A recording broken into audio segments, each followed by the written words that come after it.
Hello my friends, my name is WeeAddy and welcome back to Sonic Adventure 2 Battle. We're in the final stage for Sonic the Hedgehog. We are in... it's either final... Wait, no, what is this level? Final Rush? It's either Final Rush or something. I don't fucking know. It doesn't matter. We're in space. We're grinding all over space. It's badass as shit. And there's a lot of like little sort of neat things you can do in this stage. I probably should have picked up that checkpoint. One of the favorite things for me to do is completely... Oh no, my gravity's weird. My gravity's weird. Is completely ignore going around the big loop and just drop down here. And if I can land on this reel... Yes! Then I just skip a big chunk of the level, so that's pretty cool. Alright, I'm gonna try and jump to the right. And jump normally. And then try and land on this reel. You need some serious 3D perception in this stage. I just jumped off the damn reel again. Okay. Because... there's no way to, like, guarantee you'll lock onto a reel in this game. It's a little bit of hit or miss. And, yeah, you're falling through space a lot of the time. So, getting to see where you're going to land, especially when there's, like, no shadows to, like, look at, is kind of difficult. So, only do ballsy things on this stage if you think you can make it. But I've been playing this stage long enough to kind of, like, know what I can and can't do. Alright, we need to destroy this guy. So, last time on Adventure 2, sorry, let's just go down here. We, found out that Sonic was thrown into space, presumed dead, obviously, but he could chaos control out of there with the fake emerald. So now we're on our way to the cannon's core to slam in the fake emerald into the machine and basically destroy it from the inside so that Eggman's plan doesn't work. There we go, did a little bit of a skip there. Ah, don't fall. And there we go. So... we're just gonna get to the end of the stage, and then we're pretty much done with the hero's story. So, I think this is gonna be the final episode of the hero's story, and then we're gonna move on to the dark side after this. There isn't really anything else really to say at this point. The hero's story has been, quite a fun way to play the game. It's essentially the same as Dark Story, like, as I've mentioned before, like, both are the same idea. It's just that you play with different characters. That all have like the same or similar abilities. Like between the two stories, the only thing that's different is some characters have an extra power-up between them, and that's it. But other than that, it's all fundamentally the same. Even the final stage of the Dark Story is a similar concept. And what's pretty good about this game, one thing I think this game does very well, is it's not reused levels. It's reused level themes, which is not a bad thing, and it's not the same thing either. So instead of like reusing like this exact layout for Shadow, or using like levels like Cityscape for Shadow or anything like that there, or using like the one where you collect keys for Knuckles and all that, I couldn't get that one up, and my nose is being so damn itchy today. Oh shit, I didn't make that? Okay, hold on. There's definitely a different way I could do this, but I'm just gonna go up here. Okay.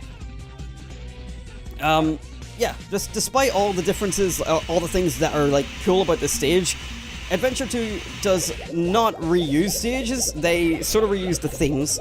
So Sonic and Shadow both have forest levels that have like similar like designs and textures and all that sort of stuff. Green Forest and White Jungle, I think it is. However, they are completely different and they are designed in their own way, like the level layouts are completely unique. Oh, and we get a very special power-up, the Mystic Melody. Every character has Mystic Melody, and it's hidden in a very specific place in some very difficult levels, and it's kind of like hard to find. On my first ever playthroughs of this game, I never would have found it. And the idea of Mystic Melody is you use it on these little statues. You might have seen it in some of the levels so far. But you use Mystic Melody on that, otherwise you can do nothing. And it triggers some random thing in the game. So for this one, it gives me this trail of rings leading to this. So that's pretty cool. Nothing too super, but they will become necessary for 100% completion later down the line. So you do want to try and get all the Mystic Melodies you can. If you don't know where they are, either keep watching this series until... damn it, I never make that. I don't know why I never make that. Either keep watching this series, I will show off where to get all the Mystic Melodies for all the characters in due time. Oh, I thought he fucked me there. Where am I? Okay, here we go. Or just look up a little guide. I'm sure you'll be able to find one pretty easy that shows off all the locations. Because, like I said, like on my first playthroughs of the game, and I've been playing this game for years, I definitely didn't find it as a kid. It took me to like teenage years before I found it. And this game came out in 2002 over here in the UK. So I was, what, 7? Ow, what the fuck? I thought I was outrunning this thing. Quick, quick, quick. Don't hit me, don't hit me, don't hit me. Okay, I think that spin dash did everything I needed there. And there we go. Sonic's final level is complete. Whew. I don't know if that was good enough. I think that was just, maybe just shy of an A. Too easy. Piece of cake. But now we come down to the final battle. I know, there's 180 emblems in the game, and I've only got 16. You're like, is this really the end already? What the fuck? It does seem bad, but trust me, it's because, like, a lot of the game is, like, the way the emblems are spread out are through, like, missions in each of the levels. And that's why, that's where the replay value comes in. And this is one of the most badass moments ever. You know, what can I say? I die hard. In any Sonic game.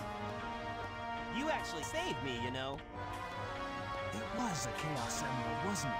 But there's no way you could have activated the Chaos Controller using an emerald that's fake. So, there's more to you than just looking like me. What are you, anyway? What you see is what you get. Just a guy that loves adventure. I'm Sonic the Hedgehog. I see. But no, I can't let you live. Your adventuring days are coming to an end. Little did we know he meant the adventure series. Because we haven't seen another one since. And here we go. Before this is over, I'll show you the true power of Chaos Control. We got a high-speed running battle versus Shadow. This is one of the most badass fights ever. It's pretty simple, again, like most of these boss fights in Adventure 2. The way to hit him is either spin dash into him. I'm going backwards. I shouldn't be going backwards. As you can see, the stage is falling apart. So you kind of need to get back on stage if you're falling off like I am. If you outrun him and he falls behind, he will teleport in front of you with Chaos Control. And then you can spin dash into him. And the other thing you can do is you can light speed dash into him if you get lucky. Like that. Homing attack is pretty useless, let's be honest. I'm turned around again. I can't see. Okay, quick, quick, quick. Shadow, stop! He can teleport. We can't. We don't have that ability. Here we go. Ah, damn it, I missed. So you just gotta keep on, like, running, basically, and wait until he teleports, and then spin dash into him. And if you get him fast enough, then you'll get him. This is pretty much an endless pathway, and it just keeps falling apart behind you, so keep your speed up, and don't fall behind. Maybe ring dash, light speed dash, just because it gets your speed up, and you kind of, like, get through the level, or catch up to Shadow a bit quicker. Okay, he keeps dodging me. What the hell's going on? Am I doing something wrong? Like I say, homing attack doesn't do anything. Maybe I need to homing attack him before I can spin dash him. Nope. Okay. Like, I swear, these boss fights were simpler in my time. Okay, Shadow, I didn't even try. Okay, stop. Well, I got an extra life, that's handy. Why can't I hit you? Ah! What is going on? Bye, Shadow. Whoa, he's still there. I swear this is simple. You just spin dash into him. Maybe it's as soon as that green light disappears. Ah, you bitch. Yeah, so he can homing attack us all he wants, but we can't homing attack him. Bullshit, am I right? What? I swear, this worked. It was just a matter of spin dashing into him every single time. Oh, whoops. I guess I'm gonna just try and light speed dash into him, but the chances of him appearing outside of a trail of rings like that, like, I got it there. Like, you have to just sort of get lucky with that. Oh, come on! Alright, keep going. Trail of rings right there. Damn it. Maybe I need to wait for him to do that. He did Chaos Spear, and now he's unguarded, but I need to get rings. So if he gets too far ahead, he'll use Chaos Spear. Which I don't know if you can actually dodge. Well, I've discovered I can dodge it if you're going fast enough. So I'm gonna see if I let him get ahead and use his attack. Maybe that'll do it. Come on.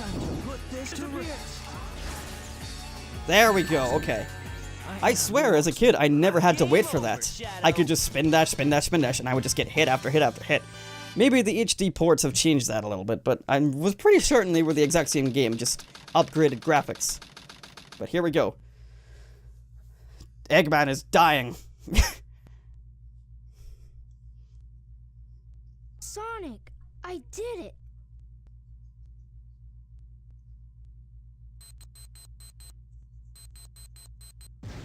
Awesome job, Tails. For some reason, he also dropped the Chaos Emerald. Like a fucking moron. Outside.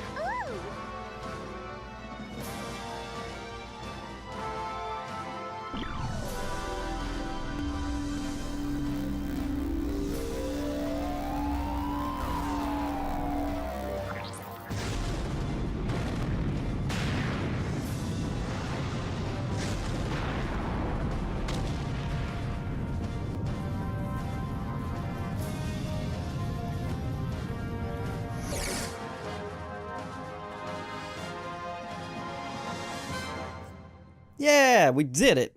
And with that, the hero story is over. Producer Yuji Naka. Director Takashi Iizuka. I didn't know Iizuka was the director on this game. I mean, I'll be honest, I kind of be a bit of a dick towards Iizuka, like in my opinions on like the Sonic franchise as it stands right now, because most of the decisions are because of him.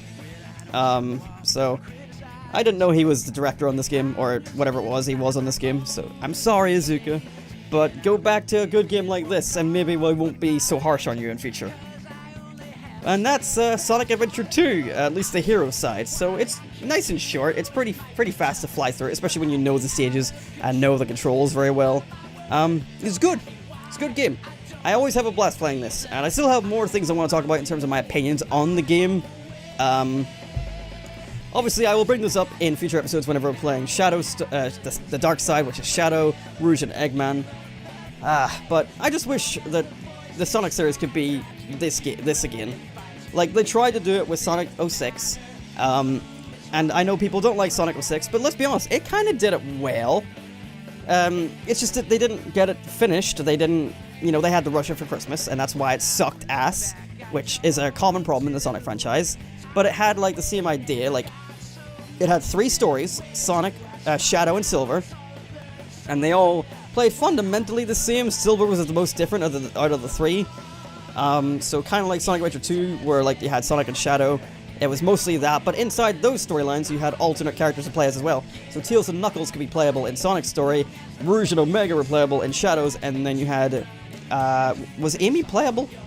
Yes, I think Amy was playable, as well as Blaze the Cat were playable in Silver's story, at least I think so. I could be wrong. Maybe not Amy. Definitely Blaze though. And they all played fundamentally kind of how they do here. So Tails played more Adventure 1, where he could actually fly, but he wasn't in mech. Knuckles, like, floated about, like, glided, but he wasn't treasure hunting, he was actually doing action stages. And I like treasure hunting, but I would love to see Knuckles having action stages, but having the controls that he has in this game. Obviously a bit more refined, because this game, while I like the controls, I think they could be a bit more polished, but I think out of all 3D Sonic titles, this game has probably one of the best controls of any. Especially for the kind of game that it is. And I don't know if it would entirely work in a modern setting, like if you put in modern Sonic now that has the boost formula, would these controls work? I don't know. It's kind of something I want to talk about later down the line. It's something I've sort of spouted on Twitter a couple of times. But, I don't know. There we go, we got 17 emblems. I'm pretty sure there's something that comes up here at the end of the hero story as well. You can now select scenes from the hero story. So if I go and start the hero story, I can now just sort of choose where I begin in the timeline. New 2-player battle stages, level 4, have been unlocked. I unfortunately don't have anybody play these with, so I don't know if I'll be doing those. Steals research from a military base located on an island to the south. The military's top secret weapon, Shadow, sealed in the space colony park, the Sun Chaos Emerald. When all of the keys have been collected, world conquest will be at hand. Sonic Adventure 2, the Dark Side Story. Long live the Eggman Empire. Those little weird FMVs at the end of Hero and Dark Story used to scare the shite out of me. Like, especially one that comes up later, it really fucking scared me. And especially because it's like, that sounds like an advertisement, and I'm like, why are you sticking that in at the end of the game? Like, I know there's a Dark Side Story left to do. So next time on Sonic Adventure 2, we will begin that very same Dark Side Story. Thank you so much for watching, my friends, and I'll see you again next time. Goodbye.